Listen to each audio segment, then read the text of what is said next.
अब हमारे सामने क्वेश्चन आता है that what is the concept of anticipatory bail and what are the guidelines of anticipatory bail। अब यहाँ पे आपको मैं पॉइंट्स बताता रहूंगा एंड इन पॉइंट्स को मैं एक्सप्लेन भी करूंगा, तो खुद से आप इनको नोट भी कर लेना एंड जो भी इसकी एक्सप्लेनेशन है वो आप नोट कर लेना। सबसे पहले हमको याद रखना है that anticipatory bail is granted। Anticipatory bail is granted when an accused is in anticipation of arrest. Accuse को यहां पे अरेस्ट के एंटिसिपेशन है, उसको लग रहा है कि क्या पता मैं अरेस्ट हो जाऊं, यानी अभी वो अरेस्ट हुआ नहीं है। हमको यहां पे याद रखना है anticipatory bail can be granted only when the accused has not been arrested. अगर एक बार एक्यूज्ड अरेस्ट हो जाते हैं तो इसके बाद एंटिसिपेटरी बेल ग्रांट नहीं हो सकती है। Then you can go for regular bail under section number 437 of CRPC and section 480 of BNSS। And anticipatory bail हमको ग्रांट होती है under section 438 of CRPC and section 482 of BNSS। Okay, तो ये चीज हमको यहाँ पे याद रखनी है। अब ये भी आपको नोट करना है that this anticipation should be reasonable। यहाँ पे रीजनेबल एंटिसिपेशन होनी चाहिए कि मेरे को अरेस्ट किया जा सकता है। अगर एक्यूज के पास कोई भी रीजनेबल ग्राउंड्स नहीं है कि वो अरेस्ट हो सकता है तो यहाँ पे anticipatory bell will not be granted. इसके अलावा you can write that anticipatory bail can be granted by both high court and court of session. High court और कोर्ट ऑफ सेशन दोनों एंटिसिपेटरी बेल को ग्रांट कर सकते हैं। They have concurrent jurisdiction. Concurrent jurisdiction तब होगी जब दोनों कोर्ट्स बेल को ग्रांट कर सकते हैं एंड यहाँ पे नेसेसरी नहीं है कि पहले आप कोर्ट ऑफ सेशन में जाओ एंड इसके बाद आप हाई कोर्ट में जाओ। यहाँ पे सीधा सबसे पहले हाई कोर्ट के पास भी जा सकते हो for the granting of anticipatory bell. लेकिन अगर आप देखोगे जो दिल्ली के बाहर के स्टेट्स हैं, वहां पे जो कन्वेंशन है वो यही है कि सबसे पहले आपको सेशंस कोर्ट में जाना पड़ेगा एंड इसके बाद आप हाई कोर्ट में जाओ for the granting of anticipatory bell. Normally high court जो है एंटिसिपेटरी बेल को एंटरटेन नहीं करेगी अगर आप कोर्ट सेशन के पास नहीं गए हो। बट इन थ्योरी हमको याद रखना है that you have the right to approach both the courts. You have the right to approach both the courts for the granting of anticipatory bail. अब हमारे सामने क्वेश्चन आता है कि what is the effect of granting of anticipatory bail, यानी अगर आपको anticipatory bell मिल जाती है इसके बाद इसका इफेक्ट क्या होता है। तो यहाँ पे you can write that after the granting of anticipatory bell, after the granting of anticipatory bail, the accused can still be arrested. Accused can still be arrested, but he will actually have the right to get bail in the case. यहां पे accused के पास एक right आ जाएगा bell का तुरंत arrest के बाद। यानी यहाँ पे सपोज पुलिस ऑफिसर accused को अरेस्ट करने के लिए आते हैं, accused को यहाँ पे एंटिसिपेटरी बेल मिल जाती है, इसके बाद पुलिस ऑफिसर एक्यूज को अरेस्ट करने के लिए आते हैं। तो यहाँ पे एक्यूज को वो अरेस्ट कर तो सकते हैं लेकिन उनको तुरंत बेल ग्रांट करनी पड़ेगी।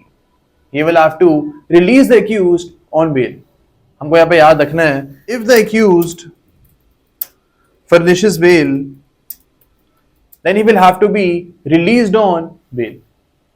तो ये हमारा एंटिसिपेटरी बेल का इफेक्ट होता है। तो हमको यहाँ पे याद रखना है that anticipatory bell does not mean stay of arrest। यहाँ पे अरेस्ट के ऊपर स्टे नहीं लग रही है, जस्ट यहाँ पे गिवन है कि अगर आपको अरेस्ट कर लिया जाएगा तुरंत आपको बेल मिल जाएगी। इसके अलावा आपको ये भी याद रखना है that anticipatory bail can only be granted। Anticipatory bail can only be granted in non-bailable offenses। सिर्फ non-bailable offenses में ही anticipatory bail ग्रांट हो सकती है। फर्स्ट शेड्यूल में जाके देखोगे हर ऑफेंस के सामने लिखा हुआ है कि वो बेलेबल है या फिर नॉन बेलेबल है। इसके अलावा आपको यह भी याद रखना है that lodging of FIR is not necessary before the granting of anticipatory bail. यानी अगर आपको एंटिसिपेटरी बेल चाहिए तो यहां पे जरूरी नहीं है कि एफआईआर लॉज होनी चाहिए पहले। Without the lodging of FIR as well, if there is a reasonable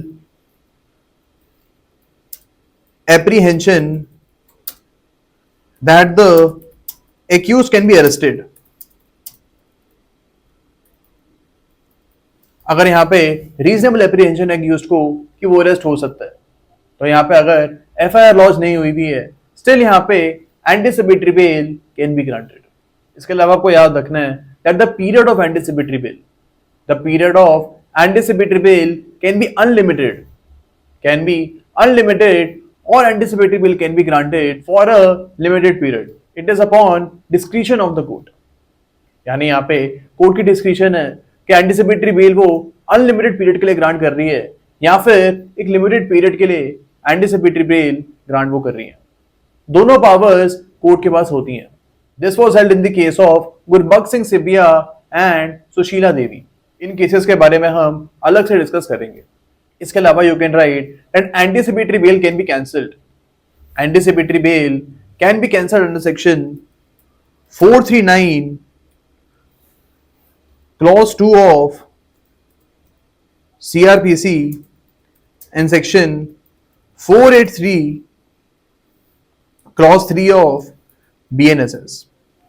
यहां पे एंटीसिपेटरी बेल को हाई कोर्ट या फिर कोर्ट ऑफ सेशन कैंसिल भी कर सकता है। अब हमको पता होना चाहिए कि एंटीसिपेटरी बेल की जो हियरिंग होगी उसमें होगा क्या। We will have to remember कि जो फर्स्ट हियरिंग होगी इस हियरिंग पे कोर्ट जो है वो इंटरिम एंटीसिपेटरी बेल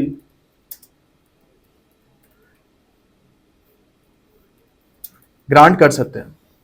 यानी पहली हियरिंग पे interim anticipatory bail can be granted to the accused.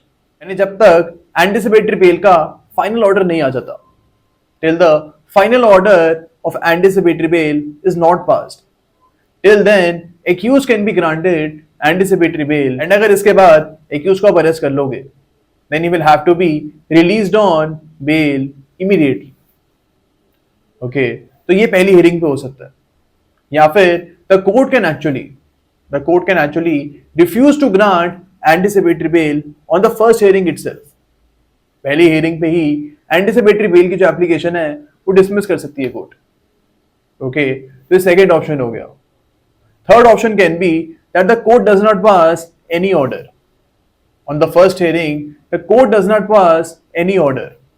That is, neither the anticipatory bail was granted, nor anticipatory bail was refused, nor interim anticipatory bail was granted by the court. यहाँ पे court ने next hearing के ऊपर इसको सुनने के लिए बोला है। तो इन दिस पर्टिकुलर केस, जब तक यहाँ पे नेक्स्ट हियरिंग नहीं होती है, इस टाइम के अंदर अंदर एक्यूज को अरेस्ट किया जा सकता है। In the mean time the accused can be arrested। And हमको पता है कि एक बार accused को हमने अरेस्ट कर लिया तो उसके बाद anticipatory bail can not be granted. अब यहाँ पे सिर्फ रेगुलर बेल ही ग्रांट हो सकती है। ये चीज हम ऑलरेडी डिस्कस कर चुके हैं। ओके, तो ये चीज हमको यहाँ पे याद रखनी है।